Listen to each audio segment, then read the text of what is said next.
at game 1 against Fabi. Took the lead in his match. Fabi has to win on demand to take it to Armageddon. Fabi playing with the black pieces. How? Where will he create his chances? And we've got some interesting opening approach here by Fabi. He's playing provocatively. We see what the engine says. It's very obviously better for white in this opening. Looks like one of my online blitz games. But the point is, he's just trying to muddy the waters. So they both know white is better here, but how do you actually improve your position? You're going to castle kingside, that rook on h8 now has a newly open line staring in that direction. Are you going to push a pawn in the center, or does that actually allow black to... And this one definitely won't fizzle out to an easy draw. So step 1 achieved, you've got the game, you've got a position, and already we see the evaluation bar slide down. For the match victory, and if Fabiano tries to avoid the trade on e5 and moves the knight, white's own knight will jump on to e4, the central square, putting more pressure on d6, forcing Fabi into the trades, which is what Alireza wants right now. In his interview to Kaya, he said that he's expecting Fabi to go into some sharp lines. But looking at the position, the bishop pair, the opening up off the center, to me it looks like the only player who can play sharp here is white. Well, he played with some ambiguity, right? There was no direct counter from Fabi. He just moved his pieces about.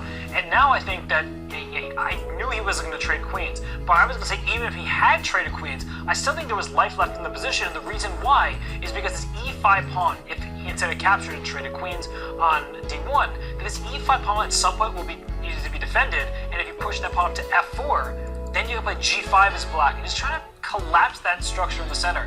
I'm not saying that black is better, but at least it gives him an opportunity to have an asymmetrical pawn structure. So the game itself, I think, looks like a Scandinavian, and it's one of these positions where black is super duper solid and white has a bishop pair and more space. Yeah, I do like this bishop on g2, I must admit.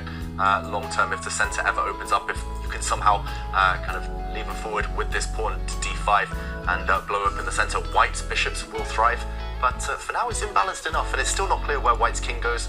Will it feel entirely safe on the king side on g1 with black's rooks on this semi-open file, as Robert pointed out earlier? Still some questions to be answered. Firouzja now, he's hesitating from taking this pawn. I'm wondering whether he first brings his knight back to f6. At least this pawn isn't running away on d6 anytime soon. Yeah, it's going to be a very cagey position, but still life left. And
by Fabiano because he recognized it's not about the quantity of pawns, but the quality. You want to push those pawns forward and try to get a new queen. Alireza will quickly try to push pawns of his own, but Fabiano, that G-pawn, that could be a very good asset for him. This is still a race, and Fabi now picks up the B2 pawn. Fabi has to win this game to force an Armageddon, and a little indecisiveness there by Alireza will cost him the A4 pawn, but F7 is hanging. Watch out. Still in it, but he nearly let nerves get the better of him there. King D3. Fabiano should give a bunch of check, gain a bit of time on the clock, and then decide what to do about this pawn on F7. He comes back, a check, and protects.